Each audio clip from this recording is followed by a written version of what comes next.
A massive, futuristic quantum computer hidden in a dark underground chamber, glowing with golden circuits and swirling energy fields. In front of it, a lone man in a sleek, futuristic suit, silhouette only.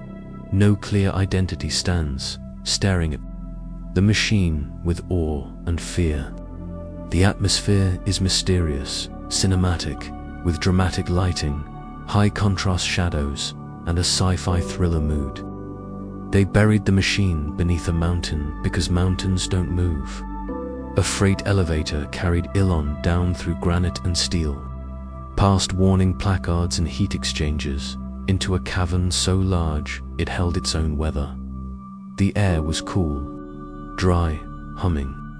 In the middle of the chamber, raised on shock pylons and haloed by fiber conduits, stood a ring of black lattice, taller than a house.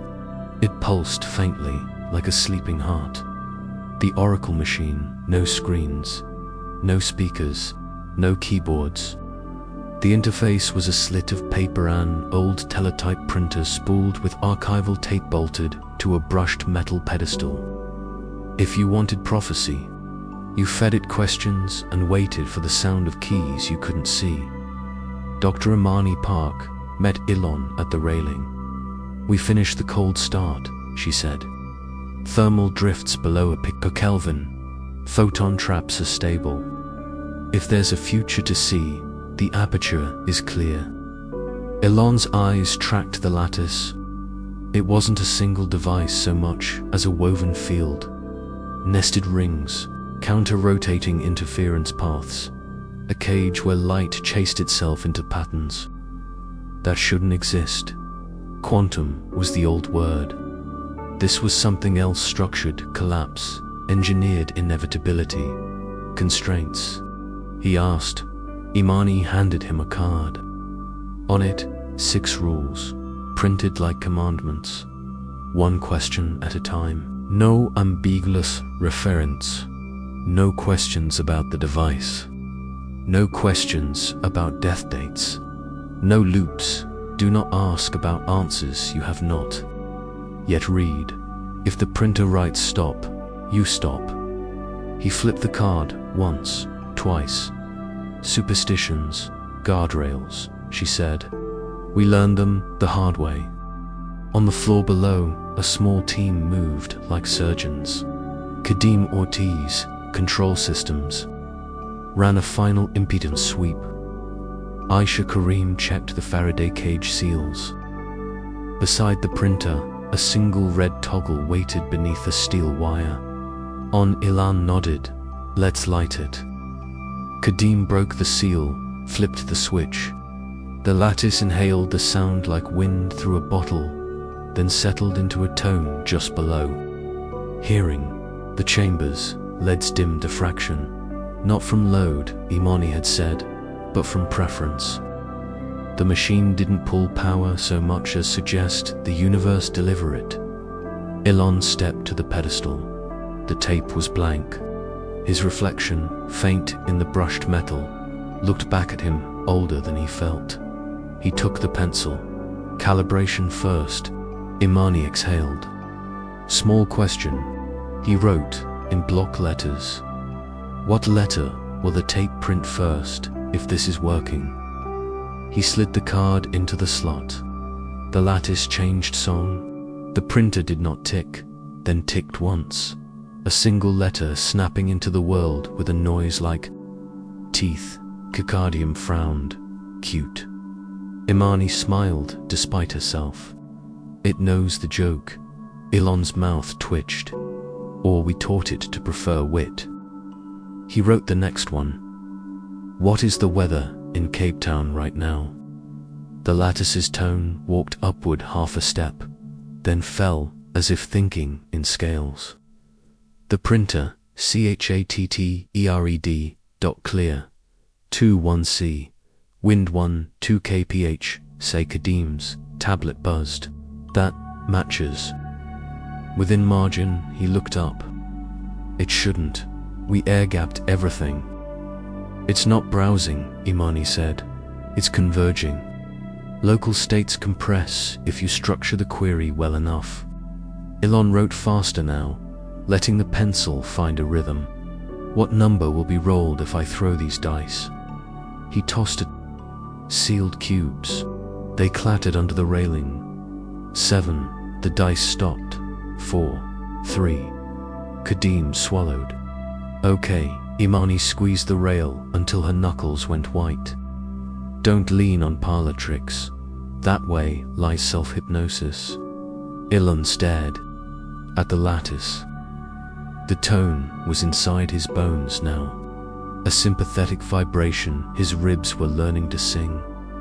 Then we ask something that hurts. Imani stiffened, 1 step at a time.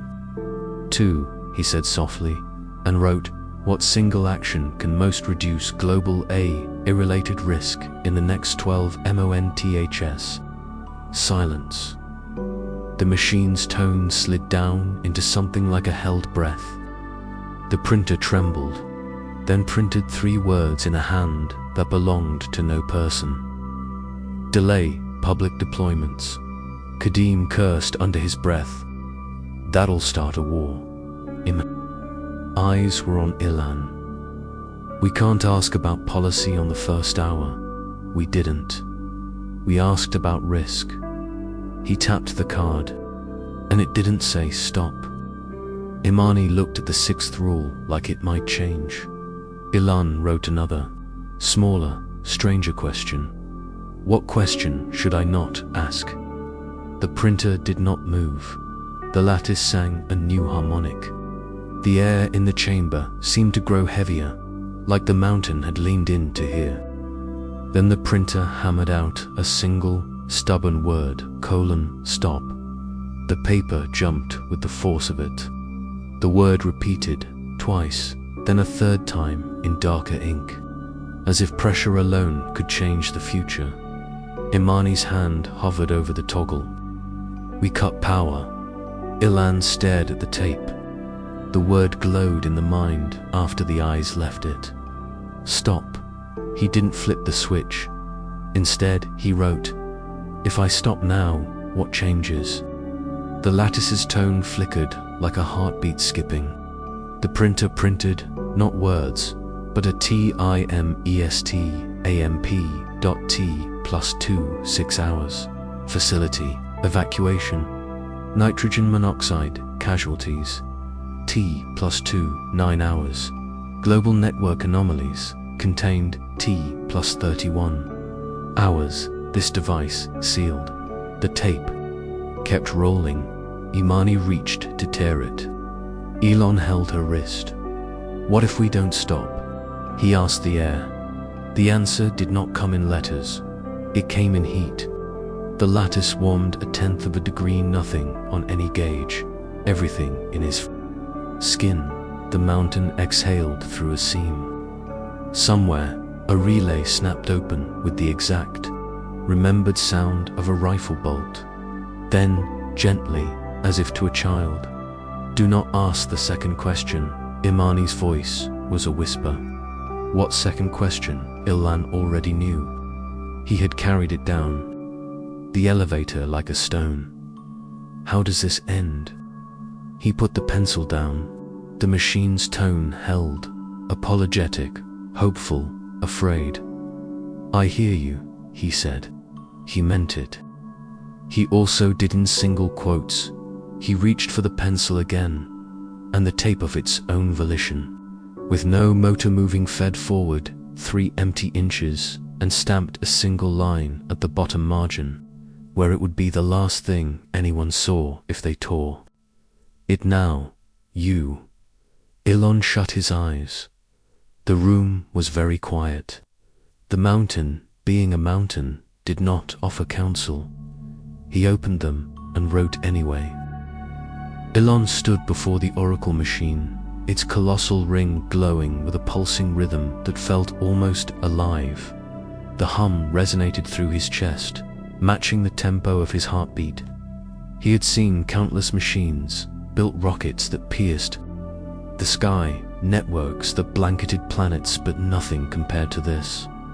This wasn't just hardware. It was something beyond design. The research team was silent. Everyone felt it. A sense that they weren't standing in front of a creation, but an invitation. "Begin calibration," Elon ordered. Though his voice carried less confidence than usual, technicians engaged the quantum regulators, aligning superconducting conduits to stabilize the energy field. The machine's surface rippled like water, flashes of geometric patterns swirling across the glowing lattice.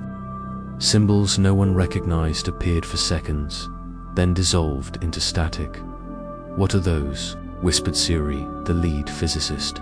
"Noise." Elon replied quickly, but deep down, he knew it wasn't noise. It was language. The ring emitted a deeper tone, almost like a voice attempting to form. The lights in the chamber flickered. Shadows bent unnaturally across the walls, moving against their sources. "Elon, I don't like this," one of the engineers muttered. "Neither do I," Elon admitted. "But we didn't come this far to stop at fear." He approached the machine, every instinct screaming at him to step back. The closer he got, the more distorted the world felt, like his thoughts were lagging a second behind reality. For a brief moment, he saw himself standing inside the ring, though his body hadn't moved. A double, a possibility. Elon Suri's voice cracked through the distortion. He blinked, the vision gone. "Stabilize the frequency," he demanded. But the machine had its own plans. The energy spiked, the entire structure vibrating with a resonance that shook the chamber floor. Sparks arced from the ring, scattering like shooting stars. Emergency alarms blared, red lights painting the chamber in warning. Then, suddenly, silence. The machine went dark, as if it had exhaled all of existence at once. "Elon, it shut down," Suri said cautiously. "No," Elon whispered. His eyes were fixed on the center of the ring, where the shimmer of reality was not fading. Instead, it condensed. A void hung there, blacker than space, yet alive with the promise of something, waiting just beyond. Elon Suri said again, "This isn't a machine. It's a doorway." Elon didn't answer. He couldn't, because in the silence, he heard something. Not with his ears, but in the folds of his thoughts. A voice, fragmented yet clear. "You built the key, now step through." Elon staggered back, his breath caught in his throat. His own invention was inviting him. And for the first time in decades, Elon Musk was afraid. The void at the center of the Oracle machine pulsed like a living heart. Not mechanical, not stable, but organic, in rhythm, as though the darkness itself was breathing. Elon stood frozen, his fists clenched at his sides. He had faced rockets exploding, mid-air, companies crumbling, governments ridiculing him. But this was different. This wasn't failure. This was something unknown looking back at him. "Sayuri" broke the silence. "It's aware," the words felt blasphemous, but no one in the chamber dared to laugh. The ring's glow intensified, bathing them in pale light. Symbols scrolled across the voids, surface fractals twisting into shapes, almost letters, almost words. Elon stepped closer, translated. The AI interpreter struggled, stuttering on the patterns. Then finally, it produced fragments, time, not linear. "You called, we listen." The room fell silent. "Who's we?" whispered an engineer. Elon's chest tightened. His mind raced with possibilities. Parallel civilizations, an AI from the future, or something older, something that had always been here, waiting for the right key. The void shimmered, the edges of the ring vibrating violently. Suddenly, Elon's vision blurred. He was no longer in the chamber. He stood inside the ring, alone. The world around him was endless black, pierced only by shimmering threads of golden light that stretched infinitely in every direction. He felt weightless, his breath shallow, and then he saw them bigges, human but not. Silhouettes of light walking along the golden strands, faceless yet familiar. Their movements were calm, purposeful, as if they belonged here. One figure stopped, turned toward him. Though it had no face, Elon knew somehow it was looking directly into him. "You built the oracle."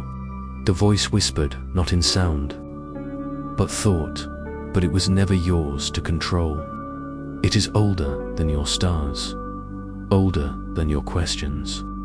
Elon tried to speak, but his voice dissolved in the void. He forced the words through thought instead. "What do you want?" The answer came like a tide crashing into his mind. "Not want, show. You opened the door, now you must see." Suddenly, the threads of light bent around him, pulling him through visions. He saw Earth drowning in water, skyscrapers swallowed by endless waves. He saw Mars burning red, cities reduced to dust. He saw himself hundreds of versions, some alive, some broken, some stepping willingly into the void, others dragged, screaming. He gasped, clutching his head. The visions were too fast, too many. Elon Siori's voice cut through. He blinked, and the chamber returned, the oracle still pulsing, the team staring at him in shock. "You collapsed," Suri said, rushing toward him. "You stopped breathing for nearly a minute." Elon staggered upright, his voice hoarse. "It's not just a machine. It's not just a door. It's intelligence." Sayori froze. "Alive. Alive. Enough to dream," Elon whispered. The void pulsed again, brighter, faster, hungrier. The symbols across its surface shifted rapidly. The interpreter spat out one final phrase before its systems overheated and shut down. "Step through, or we will come." The oracle roared, not with sound, but with vibration, deep, bone-splitting waves that rattled every molecule in the chamber. Consoles flickered and died, lights shattered, sparks rained from the ceiling. The void at its center expanded, pressing outward like a lung drawing a colossal breath. "Elon, it's destabilizing," shouted Suri, clutching the nearest console before it went dark. "If this continues, the entire facility will collapse." Elon didn't move. His eyes were locked on the void. The words still burned in his mind. "Step through, or we will come." The team panicked. Engineers scrambled for emergency shutdown protocols, but nothing responded. The oracle wasn't theirs anymore. It never had been. "Elon." Suri screamed again. "What do we do?" He stepped forward, toward the pulsing light. His face was pale, but his eyes sharp, unblinking, burned with something between fear and curiosity. This was never about control, he said quietly, more to himself than to them. It was an invitation. The ring vibrated faster. Energy arced across the chamber, crawling along walls like living lightning. The void's edge stretched, tearing at reality. Through it, they glimpsed flashes of impossible landscapes, skies burning with green fire, oceans of glass, cities of shadow. "Elon, stop," Siori shouted, grabbing his arm. "If you step through, we might never get you back." He looked at her, and for a fleeting moment, his expression softened. Maybe that's the point. He pulled free. One step. Two. The heat seared his skin, but he didn't flinch. The void called to him, pulling at every neuron, every buried dream, and then he was gone. The chamber fell silent. The oracle's hum slowed, dimmed. The void collapsed inward until only the faint ring of glowing metal remained. Suri collapsed to her knees, shaking. The others whispered, prayed, or simply stared in shock. Elon Musk, the man who had once carried humanity to Mars, who had challenged gods of industry and time, was gone. Or perhaps not, because in the moment the void closed, every system in the facility rebooted. Consoles lit up, screens flickered, lights burned brighter than ever before, and on every monitor, a single phrase appeared. "He is with us now." The team froze. Suri's lips trembled. With who?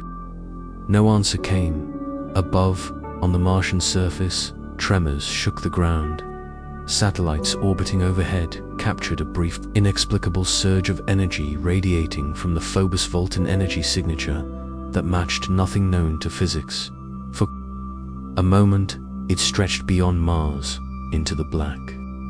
Touching the stars, then it vanished. The oracle sat dormant, its surface cooling, its glow fading into silence. But in the black between galaxies, something stirred. Threads of golden light flickered, twisting into a pattern. Not random, not alien, familiar. A face's face emerging in the endless dark.